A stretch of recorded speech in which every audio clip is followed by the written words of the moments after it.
Hi everyone, Roy Shepard here, and today I'm going to ask you, sometimes the way forward is by climbing up or rappelling down using a rope. Would you be able to climb up or rappel down a rope without falling down or becoming completely exhausted in case of an emergency?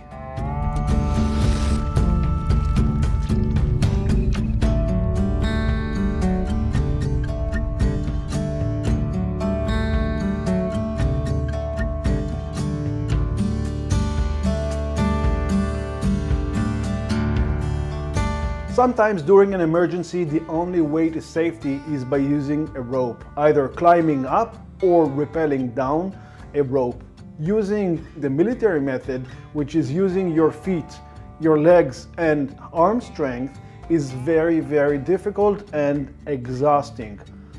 So we're going to look at a survival rope climbing method that will create a makeshift ladder out of a rope using your EDC tools, your paracord that you carry in your EDC, and this way being able to either climb up or rappelling down the rope very easily without needing to be in a super fit physical condition. Now, do we need anything special for this technique to work? Yes, we do. Fortunately, we already have the paracord bracelet in our EDC. We also should have extra paracord in our shoelaces.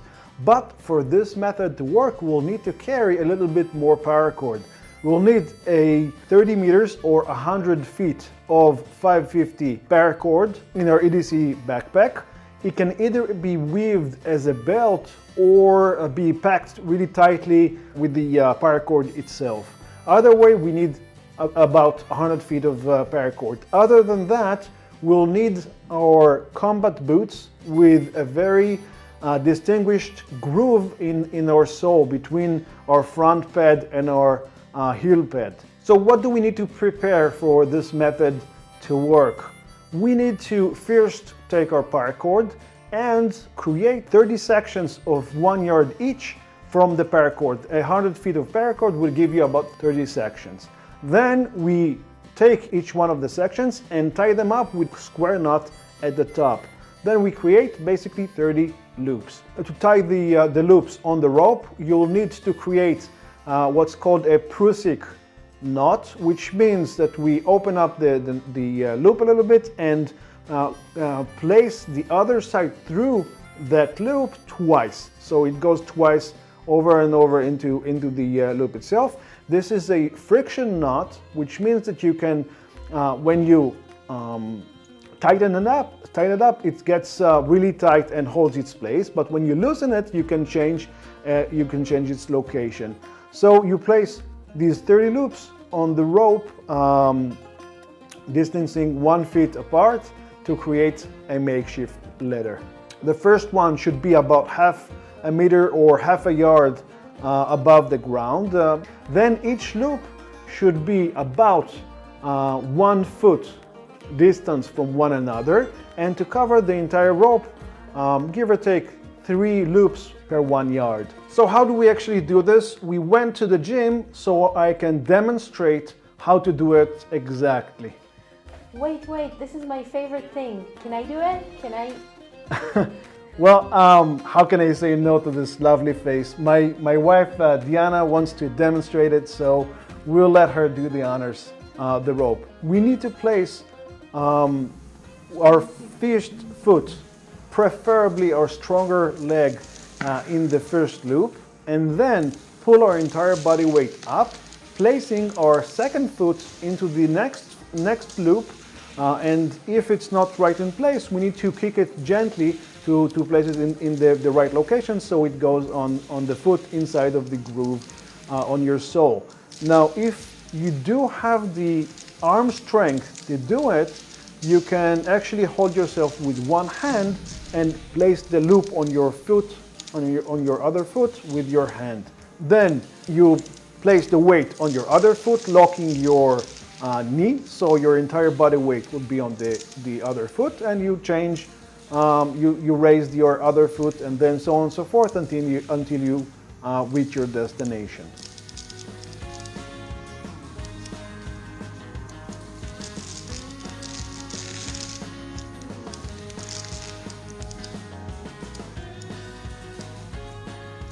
So a few important tips. First, practice makes perfect. In this technique, it's very, very important to practice this a few times. Now, the first step is the hardest because you have to stabilize yourself on the rope. The rope sometimes will be, will twist around and so on. So you have to lock your knee and point your toe down, so your center of gravity would be toward the rope. That will stabilize the rope after a few seconds. This is very labor intensive, so you have to pace it. You have to take rests if you need it. If you need a rest, take it. Because if you get exhausted, your legs will drive your center of gravity forward, your hand and your body will slip backwards. This will put a lot of strain on your arms, and then this is where accidents happen. This is where you might slip and fall from the rope, so we don't want that. To sum up, using the survival rope climbing or rappelling method will allow you to climb or rappel a rope without having the fitness level over a SEAL operator. It is really important to prepare your EDC with extra paracord so you'll be able to do this in case of an emergency.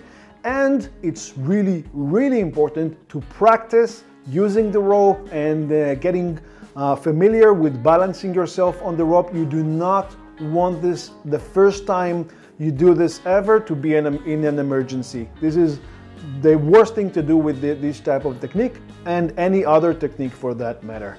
Did you ever need to use a rope in an emergency to get to safety? Tell us your story. We'd love to hear it.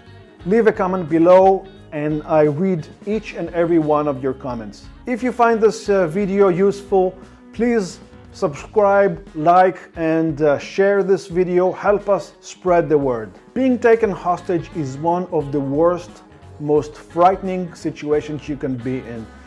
In the next video, we're gonna learn how to release your hands and feet if you're bound by zip ties in case you're taken hostage. We're also gonna cover what you should do and how you should behave in this type of situation to get free and back to safety as soon as possible. I can't wait to share all of this with you. So until then, stay safe.